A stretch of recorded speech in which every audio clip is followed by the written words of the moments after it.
Hi everyone, my name is Varun. I'm part of the DX team at Chromatic and Storybook. We build tools to make UI development easier.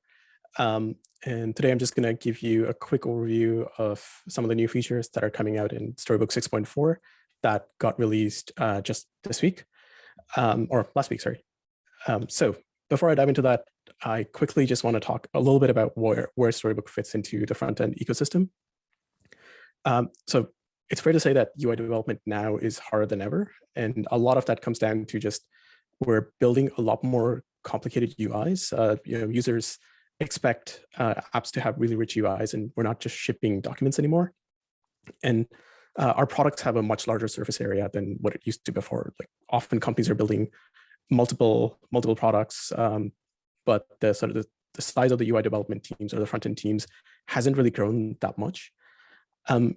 And quite often when it comes to building that UI, most of it lives in components where you just have like a folder full of components in your project, which makes it really hard to figure out what does a component do, what kind of components do I have in this project, and most importantly, what does a component look like?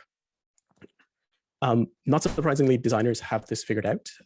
If you open up Figma or any other design tool, quite often a pattern that designers use is they assemble something called a sticker sheet, which is essentially a grid of components where you get one symbol or one component that demonstrate a particular state of a UI component. That's exactly what Storybook does, but for coded components. It allows you to visualize all of your components. You can sort of focus on them one at a time. You can capture all of their states as this idea called a story, which is essentially, think of it as writing a unit test. You write test cases for your function. A story is a visual test case for your component. So what this does, it makes it really easy to stress test a component and find all of its edge cases. I talked to a lot of users of Storybook, and a common thing that I hear a lot is even just by creating stories of a component, it drastically improves their UI quality without even adding in some of those other types of testing on top. So Storybook has been around for a while. At this point, it's used by thousands of teams. And in the early days, most of the teams using Storybook tended to use it to build design systems and libraries. But now teams use it to build, test, and document all kinds of complex connected components, even entire application pages. So with Storybook 6.4, our focus was to sort of still continue supporting the design systems that are using Storybook, but also start supporting better ways to build connected components and pages within Storybook. So with that, there's three major features landing in Storybook 6.4. First of all, we've focused a lot on build performance to speed that up. Secondly, we've updated the component story format to CSF 3.0, which makes it easier to write stories. And then lastly, we're introducing this new idea called interactive stories. So I'll dive into all of those up next. I should just mention that CSF3 and interactive stories are sort of larger features. So to avoid disruption in the ecosystem, we're starting off with them as a beta feature and then graduating them into sort of full-fledged features early next year. So first up, I just want to talk about performance. With 6.4, what we were noticing is that it's really common to see projects now with hundreds of components and thousands of stories. And our build process in the past was just not optimized for that. And most of the teams that use Storybook, they then publish their Storybook to share with their teammates, which makes reviews and collaboration easier. So we wanted to look at improving the load times for that particular, when you publish a Storybook. So we partnered up with the Webpack team and the Shopify engineering team to optimize the build process.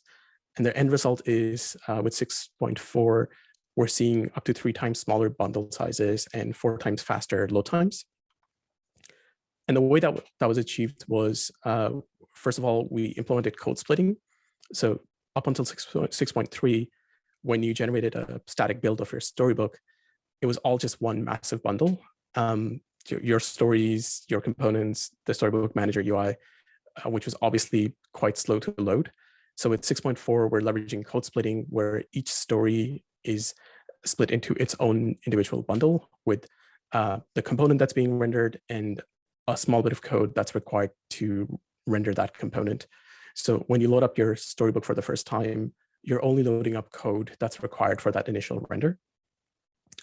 And we wanted to test this in the real world.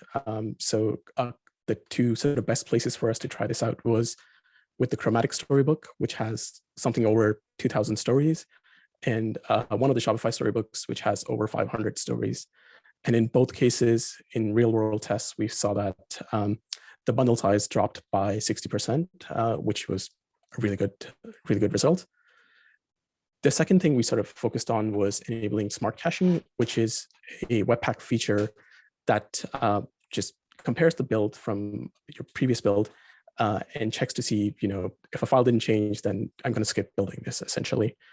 And with some of the architectural changes that went into 6.4, we were now able to enable smart caching. So what that means is the first build, when you load up Storybook locally, still takes some time, but the subsequent builds are much faster now. And again, running tests on the Chromatic and Shopify Storybooks, we saw that that subsequent renders were loading up to 4 times faster. With 6.4, most of our focus when it came to performance was on static builds of Storybook, but with 6.5, we're going to be focusing a lot more on the local build time. So while you're using Storybook as part of your development process, it's going to do rebuilds much faster. So moving on to CSF, Storybook is based around one core construct, the story. That's how you sort of write out the different examples of a component or capture its states. With CSF2, we moved to ES6 module-based format, which made stories really portable. Essentially, stories are written largely as vanilla JavaScript. Depending on the front-end framework you're using, you might have JSX in there, or just HTML templates or Angular templates.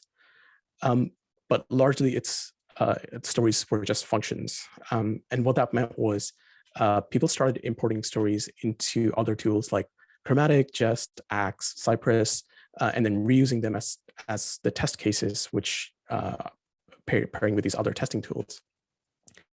And really what that meant was a lot of the teams that in the Storybook community started using stories as the source of truth for everything that a component does. So with CSF3, we're just sort of building on that to further improve the ergonomics of writing stories. First up, I have a side-by-side comparison of CSF2 and CSF3 here. And you'll notice that the amount of code you have to write is much less. So the first big sort of aim was to cut down the boilerplate. One feature we've introduced is automatic titles. So you don't have to specify a title for your story file anymore. Storybook will automatically parse that from the file name. You can optionally provide a title prefix, configure that in your Storybook config, and that prefix will be applied to every single title. The second thing is, in a lot of cases, you're writing stories where essentially the render part of the story is the one component that you're testing, and you're simply passing in different props into that component. With Storybooks, with CSF3, you no longer have to do that. Storybook will automatically assume that that's the default render function. You can still override it, but if all you're doing is rendering a component, then that base scenario is just handled by default. And the last little bit you'll notice is stories are now objects instead of functions. And what that enables you to do is reuse stories a lot more easily than previously. So I'll share an example of this. Quite often, especially in design systems, you want to test the same component with multiple teams or on a dark background and a light background. In CSF2, you write out a story that renders that component, and then the secondary case where you're rendering it on the dark background, you copy over a lot of the information for that story. With CSF3, because the story itself is an object, you can just spread that object and then override that one particular parameter that you want to change for that particular story. So reuse is much easier with CSF 3.0. And the last major feature we're introducing is something called interactive stories. So when you're writing a story, Up until Storybook 6.3, the way you would simulate a component state is by providing props. But that doesn't handle every single scenario. A common use case that comes up a lot is, I want to test my modal, which gets triggered when you click on a button. So I can't do that by enabling a prop. How do I test that in Storybook?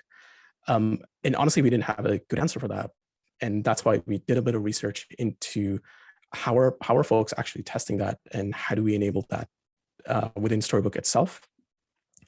And what we found was that most of our users are using testing library to test that kind of interaction, or testing interactions at the page level.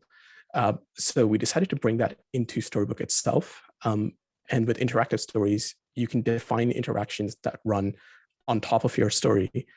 Everything runs in the browser. It's all powered by testing library. So it's using the same syntax. It's just instrumented for Storybook. And you don't have to wait around. You don't have to worry about sort of flakiness, because it's all running synchronously within the browser. So I'll quickly walk through an example of how this works. So to write these interactive stories, you start by writing the story as you would previously, but now you can define something called a play function, which is just a little bit of a snippet of code that will be executed once the story is rendered. So this is where you can define what kind of interaction you want to run on that particular story. And the way you define that interaction is by using utilities that come from Storybook testing library, which is essentially the same as testing library. If you've used testing library before, it's exactly the developer-friendly syntax that you're used to. The only difference is this one is slightly instrumented for Storybook, so that when you run this in Storybook, we're able to visualize all of the interactions that are running. And if one particular step fails, we can warn you about that, and you can sort of debug based on that.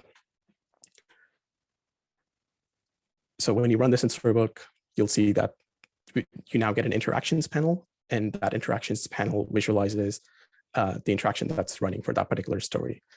So you can do all kinds of complicated stuff with this. I have another example here where I'm testing a page level component for a simple to-do application. And in this case, I am testing all the things that you can do in this to-do list, like edit an item, archive it, pin it, delete it. And you can see that the interaction panel visualizes the entire thing for you. You can rerun these interactions, again, just to test that everything is working as expected. So this is something that's already out there in Storybook 6.4. You can try it today. But why stop there, right? The way a lot of teams are testing right now is they will write these tests using testing library and just perhaps, depending on the framework you're using. But with Storybook, we want you to be able to just write that test within Storybook itself in the story file, where you're documenting everything else related to that component. So early next year, we're going to be releasing a test runner that will run these tests, not just interactions, but also assertions on top of that. And the whole thing is just compatible. So during development, you'll be able to run those tests in Storybook. But once you're ready to merge in your work and open up a pull request, you'll be able to run those tests again in your CR pipeline using Jest itself.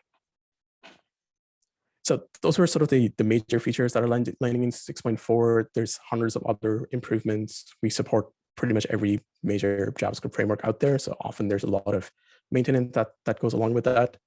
And Storybook is a pretty fast-moving project. So to help make upgrades a little bit easier, we've introduced a new feature called Auto Migrate, which is part of the Storybook CLI.